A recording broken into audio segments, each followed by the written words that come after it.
या इतनी बड़ी बड़ी बात बोली जाती है कि आपका कंधा और झुकते जाता है वजन के नीचे। मेरा नाम प्रशांत किशोर है और हम नेता नहीं हैं, विधायक मंत्री नहीं थी, हम तो मुखिया सरपंचों नहीं थी और आपसे वोट मांगने नहीं आए हैं, दल नहीं बनाए हैं, पैदल चल रहे हैं। संकल्प लिया है कि पूरे बिहार में गांव, शहर, कस्बा, पंचायत पैदले चल के जाएंगे। पूरा बिहार करने में करीब करीब 5000 किलोमीटर पैदल चलना पड़ेगा, 1-1.5 बरस का समय लगेगा। तो ज्यादातर आदमी तो ये सोचता कि ये भाई पैदल काहे चलत अड़न, हमारा पैदल चले से तो और गरीबी ना दूर होई, हमारे पैदल चलने से बिहार में भ्रष्टाचार नहीं खत्म होगा, बच्चों के पढ़ने के लिए व्यवस्था नहीं होगी, आपको रोजगार नहीं मिलेगा, खेत में पानी नहीं पहुंचेगा, धान का दाम नहीं मिलने लगेगा, गन्ने के लिए चीनी मिल का व्यवस्था नहीं हो जाएगा। तो हम पैदल क्यों चल रहे हैं? पैदल इसलिए चल रहे हैं कि 50 साल पहले भी देश का सबसे गरीब और पिछड़ा राज्य था बिहार, और आज जो लड़का था वो जवान हो गया, जवान आदमी बूढ़ा हो गया। आज भी देश का सबसे गरीब, सबसे पिछड़ा, सबसे ज्यादा अशिक्षित, भुखमरी और बेरोजगारी वाला राज्य बिहार ही है। ये ऐसा पुराना रोग है कि छूटते नहीं थे। रवा वर्षों तक हमने कांग्रेस को वोट दिया, फिर 15 साल हम लोगों ने लालू जी का राज देखा, 17 साल से नीतीश कुमार जी को हम लोगों ने बैठाया है। दिल्ली में मोदी जी पर भी दाव लगा के देख लेनी जा, बिहार और बिहार के बच्चों की दुर्गति नहीं सुधर रही है। तो हम चले हैं देखने समझने कि आखिर ऐसी क्या बात है कि इस राज्य को, जो 50 की दशक में देश के सबसे अच्छे राज्यों में जिसकी गिनती होती थी, उसकी आज ये दुर्दशा क्यों है। तो पदयात्रा का पहला उद्देश्य ये है कि बिहार के हर पंचायत का, बिहार का नहीं, इसको याद रखिएगा, बिहार के हर पंचायत का अगले 10 साल का योजना बना रहे हैं। हम पैदल चल रहे हैं, हमारे साथ सैकड़ों लोग चल रहे हैं और हमने दुनिया भर से 500 से ज्यादा विशेषज्ञों को इकट्ठा किया है। जितना चीज नीचे देखा था नहीं, वो देखकर हर पंचायत के विकास के लिए 10 साल का योजना बना रहे हैं। जब पदयात्रा खत्म हुई तो वो योजना बनाकर जारी करेंगे, ताकि बिहार का हर आदमी, हर व्यक्ति ये देख पाएगा कि आपके पंचायत के विकास के लिए जन सुराज की क्या योजना है। उसको देखिए, समझिए, मूल्यांकन कीजिए, ठीक लगेगा तो अपनाइएगा, नहीं ठीक लगेगा तो फेंक दीजिएगा। उस योजना में खाली ना कहो कि रवा गांव में गइल रही हो, नाली नहीं खे, नाली बना दिहल जाई। ये भी नहीं खाली कहेंगे कि सड़क टूटा है, सड़क बना दिया जाएगा। वो तो समस्या है, समस्या का समाधान होना ही चाहिए, वो तो बताएंगे ही। लेकिन उस योजना में 3 और बात बताई जाएगी। उस योजना में आपको बताएंगे कि आपके पंचायत में बच्चों के पढ़ने के लिए अच्छी व्यवस्था कैसे बनाई जाएगी। उस योजना में आपको बताएंगे कि आपके पंचायत, आपके गांव में खेती किसानी करने वाले लोगों को, उनकी आमदनी को कैसे बढ़ाया जाएगा। और उसके बाद जो सबसे जरूरी है, जो बिहार में कोर हो गया है, बेरोजगारी का, ये भी बताएंगे कि हर पंचायत में 500 से 1000 नए रोजगार के अवसर कैसे पैदा किए जाएंगे, ताकि किसी गरीब के बच्चे को बिहार से बाहर जाकर मजदूरी नहीं करना पड़े। ये आपके पास अवसर होगा, खाली भाषण सुनने का नहीं। जैसे आपने देखा होगा अमेरिका में जब चुनाव होला तो राष्ट्रपति जिसको बनना है तो खाली ही नहीं कहता है कि हम क्या करेंगे, वो ये भी बताता है कि कैसे करेंगे, ताकि आपके साथ धोखा नहीं हो। लेकिन हम तो आज चलल बानी तो हमरा बुझाता हम आज ये प्रयास कर रहे हैं। आप तो यहीं रहते हैं, आप में से इतने अनुभवी लोग, इतने पढ़े लिखे विद्वान लोग, आपको तो पहले से मालूम है कि आपकी क्या समस्या है, तो सुधर काहे नहीं रहा है, ये भी बताने चले। आपको किसको नहीं पता है कि आपकी क्या समस्या है, तो काहे नहीं के सुधरत। देखिए 5 बरिस हमनी के बिहार में जहां रवा चल जाए बैठ के बतियावत नहीं जा कि जा कितना भ्रष्टाचार बा, लइकन के पढ़े के व्यवस्था नहीं खे, कोई बीमार पड़ जाओ तो अस्पताल नहीं खे, सड़क नहीं खे, रोजगार नहीं खे, फसल के दाम नहीं खे, खेत में पानी नहीं खे, यूरिया नहीं खे मिलत, ये सब समस्या रवा पता बा। आ जहां चल जाई बिहार में 4 आदमी बैठा था तो बतियाओ तो बा, रोज खेत में, खलिहान में, घर में, दलान में, चौक चौराहा पर, चाय के दुकान पर, जहां जाइए बिहार में आदमी बतियावत है कि का दिक्कत बा। लेकिन जहिया वोट होई ओ दिन सब बात भुला जाई। बिहार में वोट के दिन आदमी के तो 4 गो बात याद बा। पहला बात, हमार जात का बा, आ के हमरा जात के खड़ा बा, चलो ओकरा के वोट दियाओ। जे जात से बच गई ओकरा के धर्म के नाम पर हिंदू मुसलमान, पुलवामा, पाकिस्तान, चाइना के नाम पर वोट लिया था। तो काल तक जो नेता के रुआ गरियावत रही, अब की हाल इनका के सबक सिखा दे। लोकसभा के चुनाव आइल तो आदमी कहतन छोड़ो भाई, है नीचे काहे देखो, तारा ऊपर देखो, ऊपर मोदी जी के देखो, पुलवामा हो गई, पाकिस्तान हो गई, तू सड़क में अजुराइल बड़ा, चलो जल्दी भाजपा के वोट दो। तो जाके भाजपा के वोट दे देनी। जे दोनों से बच गई तो कहता कि भैया जाए दी, हमनी के कतनो कष्ट बा न, सड़क नहीं खे, लइकन के पढ़े के व्यवस्था नहीं खे, रोजगार नहीं खे, लेकिन लालू जी के राज रहे न, अरे बड़ा अपराध रहे रे भैया।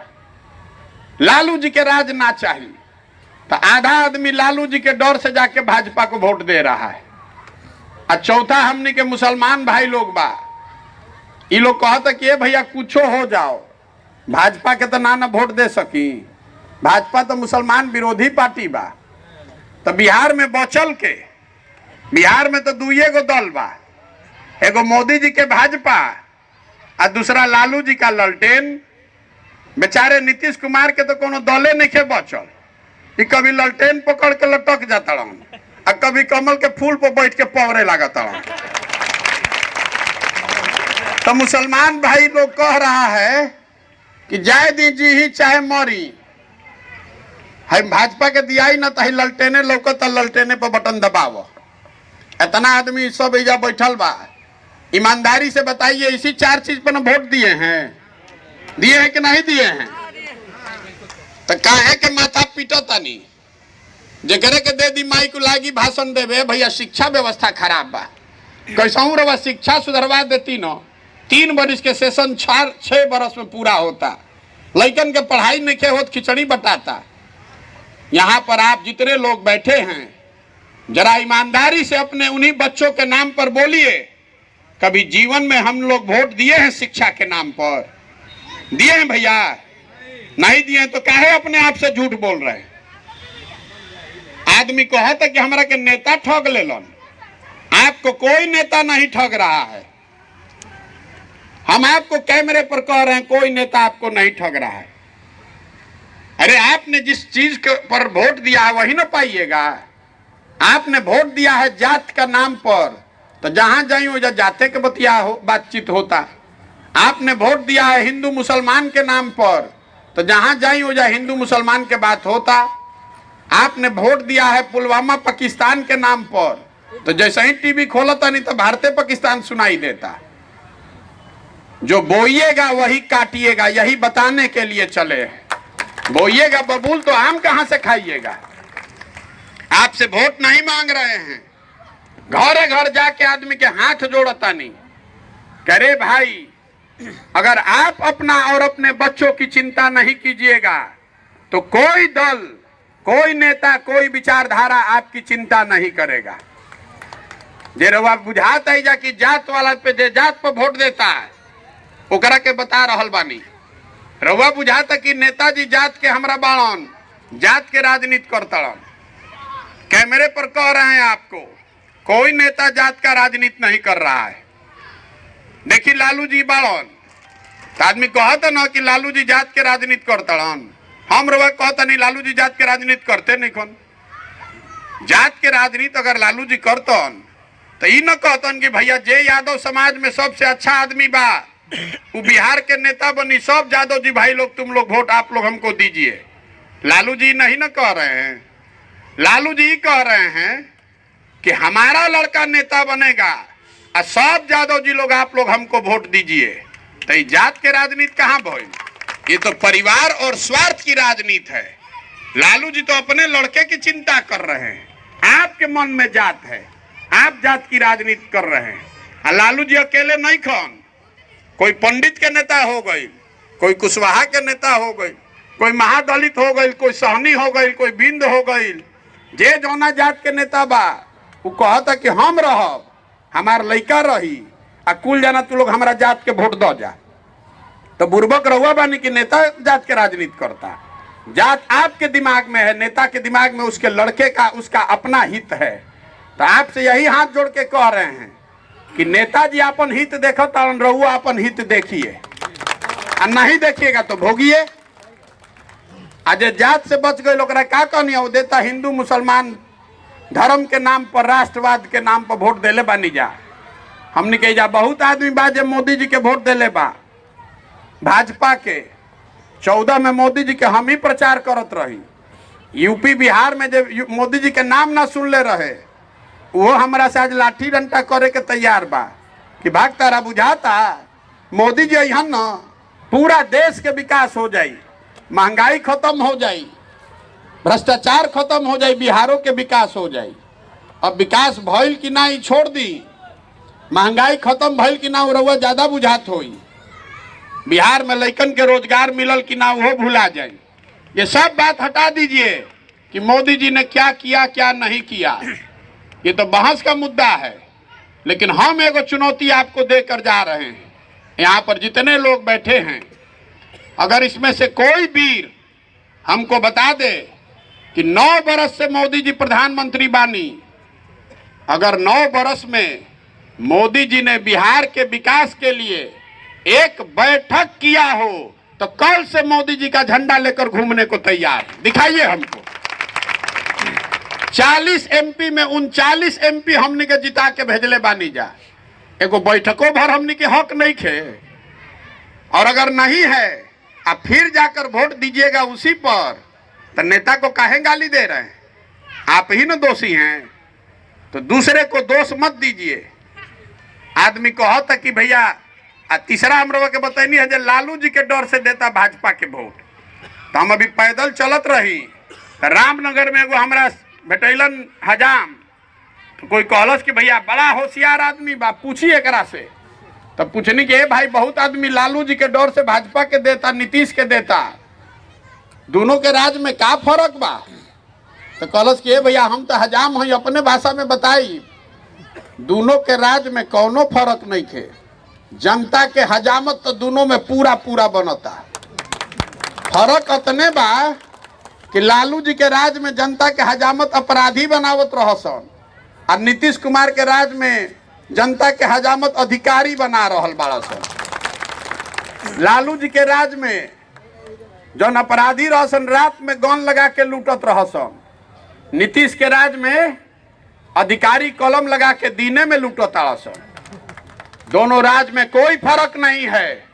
तो लालू को रोकने के लिए नीतीश को और नीतीश को रोकने के लिए लालू को वोट दीजिएगा तो जीवन में कभी सुधार नहीं हो सकता है। यही से चलल बानी पैदल।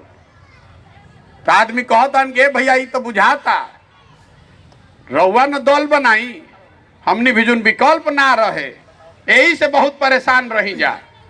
2 गो दले है, एगो नागनाथ एगो सांपनाथ, जेकरे के चुनत नहीं जा उहे काटता। आप दल बनाइए।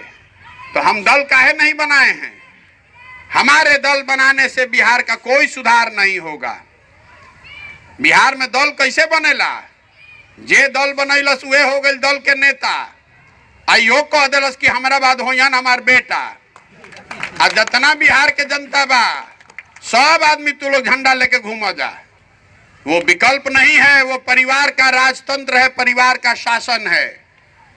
विकल्प अगर बनाना है तो जो रास्ता महात्मा गांधी ने दिखाया आजादी के लिए, गांधी जी आगे आगे चले, पीछे से पूरा समाज खड़ा हुआ, तब ना आजादी मिला।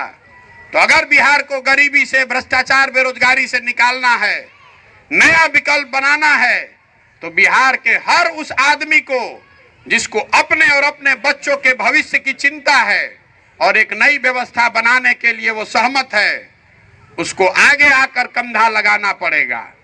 तो पदयात्रा का दूसरा उद्देश्य ये है कि गांव, शहर, कस्बा, पंचायत से सही आदमी को ढूंढ कर निकालें, और जब पूरा पदयात्रा खत्म होई तो सबके एक संगे बैठाई, सबके मन होई कि दल बनावे के बाद तो बनी दल, लेकिन अगर दल बना तो दल प्रशांत किशोर का नहीं होना चाहिए, दल किसी व्यक्ति का नहीं, किसी परिवार का नहीं, किसी जाति का नहीं, वो दल होना चाहिए बिहार के उन सारे लोगों का जो इसको मिलकर बनाएं और आगे मिलकर चलाए, तब न व्यवस्था बदलेगा।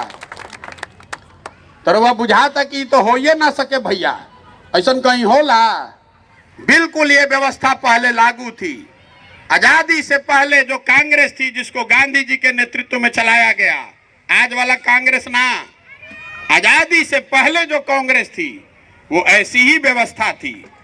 जेकरा भी आजादी के लड़ाई में योगदान देवे के रहे, वो घड़ी के कांग्रेस में जाके ज्वाइन कर लेते रहे और उसको अपनी योग्यता, अपनी क्षमता के मुताबिक कुछ काम करने को लिए मिल जाता था।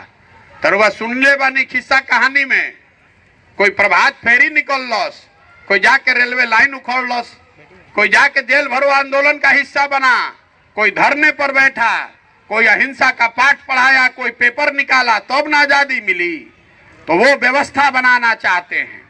जन सुराज दल बनाकर चुनाव लड़ने का अभियान नहीं है, ये सामाजिक आंदोलन भी नहीं है, ये समाज की मदद से एक नई राजनीतिक व्यवस्था बनाने का प्रयास है। इसको याद रखिए। और हम इसके नेता नहीं हैं, इसके सूत्रधार हैं, इस बात के गारंटर हैं कि जिन बातों को सोचकर आप इससे जुड़ रहे हैं, आपके साथ, आपके विश्वास के साथ ये कभी धोखा नहीं हो, इस बात के गारंटर है। नेता तो जो दल बनाई वो चुनी के नेता है करके हुई। अब रउआ बताई कि प्रयास होके के चाही कि ना होके के चाही? होके के चाही। तब एगो वोट कराई, सबको वोट देना है। वोट देने के लिए आपको हाथ उठाकर हाँ बोलना पड़ेगा, और जिसको ना बोलना है वो ना बोलेगा, लेकिन जोर से बोलिएगा। कैमरा लागल बे में रिकॉर्ड होके के चाही, ना तो आदमी कहियन कि हमरा के तो पूछबे ना कोई हमन कहाँ आयल रहा हमरा यहाँ। पिछले 30-40 सालों में आपने जिसको भी वोट दिया है, किसी ने बिहार के बच्चों की चिंता नहीं की।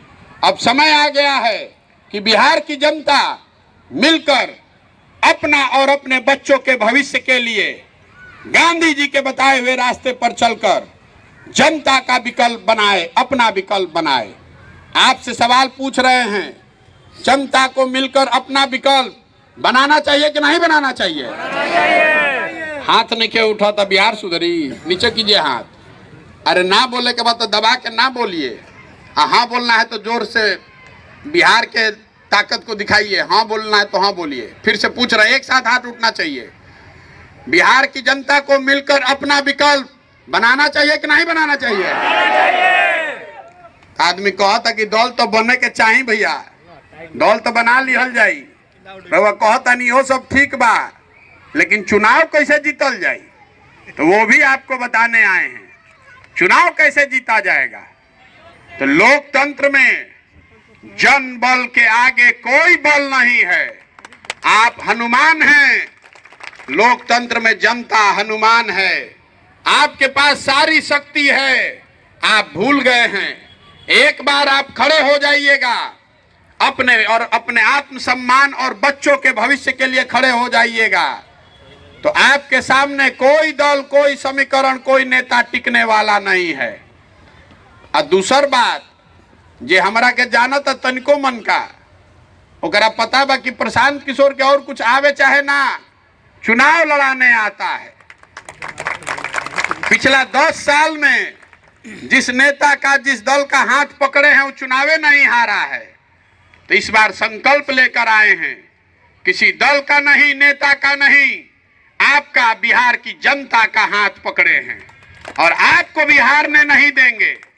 जिसको भी बिहार का समाज चुनकर निकालेगा, वो गरीब हो, अमीर हो, अगड़ा हो, पिछड़ा हो, हिंदू हो, मुसलमान हो, महिला हो, पुरुष हो, जिसको भी समाज चुनकर निकालेगा उसी के पीछे अपनी पूरी ताकत, शक्ति, बुद्धि, पैसा सब लगाएंगे और आपके सहयोग से उसको जिता कर लाएंगे। बिहार तब सुधरी जब हजारों अच्छे लड़कों को वार्ड सदस्य बनाया जाएगा, जब 5000, 6000 अच्छा आदमी मुखिया और सरपंच बनेगा, जब सैकड़ों अच्छे लोग जिला परिषद में जीत कर आएंगे, जब 100-150 अच्छा आदमी विधायक बनेगा, तब न सुधरी बिहार। खाली मुख्यमंत्री बदलने से बिहार नहीं सुधरने वाला है। पूरा व्यवस्था में घुन लग गया है, नीचे से लेके ऊपर तक। हजारों करोड़ रुपया गरीबों के नाम पर निकाला जा रहा है। अब पूरा बंदरबाट होता। 40,000 करोड़ रुपया हर साल खर्चा होता है शिक्षा पर। अब 40 गो लड़का भी ठीक से पढ़त नहीं खन, कर अंदाजा लगा ली। तो अगर इसको सुधारना है तो इसकी ताकत सिर्फ और सिर्फ आप में है। जिस बिहार को बड़े बड़े दल और नेताओं ने न सुधर पाने वाला राज्य मानकर छोड़ दिया है, इसको सुधारने की जिम्मेवारी और इसकी काबिलियत सिर्फ और सिर्फ बिहार के लोगों में है, आप में है। इसलिए ये अभियान कर रहे हैं।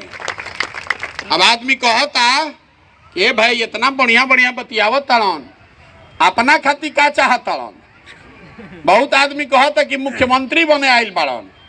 तो आप हमको नहीं जानते हैं, इतना छोटा सपना लेके थोड़े पैदा हुए हैं हम।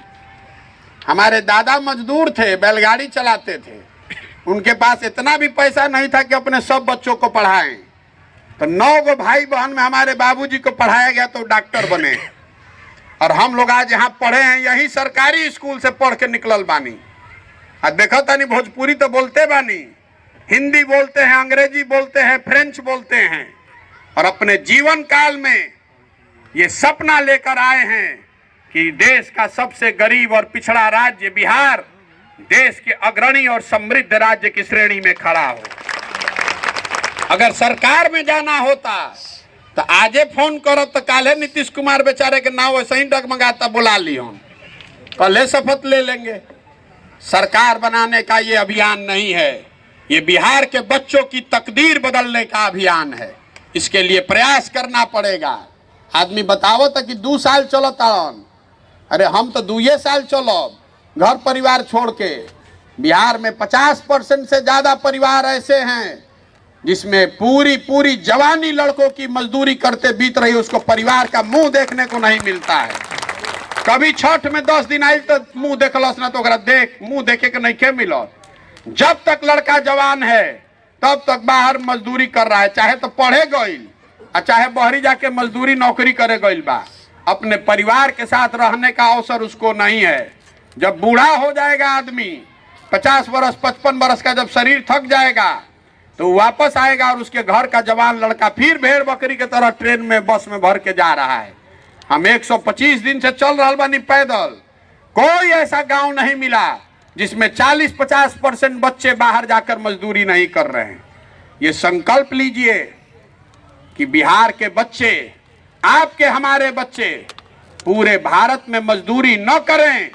इसके लिए बिहार में ऐसी व्यवस्था बनाएंगे, अच्छी व्यवस्था बनाएंगे, ताकि लोगों को शिक्षित किया जा सके, यहीं पर उनको रोजी रोजगार दिया जा सके। होना चाहिए कि नहीं होना चाहिए? तो 26 MP के राज्य बा गुजरात, गुजरात का आदमी बन गया फैक्ट्री का मालिक, और 40 MP का राज्य है बिहार, हम लोग का लड़का बन गया फैक्ट्री में मजदूर। आइजा बिहार के आदमी के आंखें नहीं के खुलत। जात और धर्म से आप उठने को तैयार नहीं हैं, इसीलिए पैदल चल रहे। तब आपसे वोट नहीं मांगा हमने, आपसे चंदा भी नहीं मांग रहे, किसी का एक कप चाय भी नहीं पीते हैं। आपन चाय खिचड़ी टेंट तंबू सब लेके चलतानी। आपसे मांगने आए हैं आपका समर्थन, आपकी दुआ, आपका आशीर्वाद। अगर आपको लगता है कि जो काम कर रहे हैं ये काम बिहार के समाज के हक में है, बिहार के बच्चों के लिए है, तो एक बार हाथ उठाकर आशीर्वाद दीजिए। है ना आशीर्वाद आपका? करी ना प्रयास, ओके ना? एक अंतिम बात कहकर खत्म करेंगे, फिर घरे जाइए। हमने के बाहर जाता नहीं जा बिहार से तो आदमी कहता बिहारी मतलब बेवकूफ, बिहारी मतलब अनपढ़। ये शब्द बिहारी गाली बन गया है। हर दिन पूरे भारत में बिहारी कहकर बिहार के लोगों को जलील किया जाता है, बेइज्जत किया जाता है।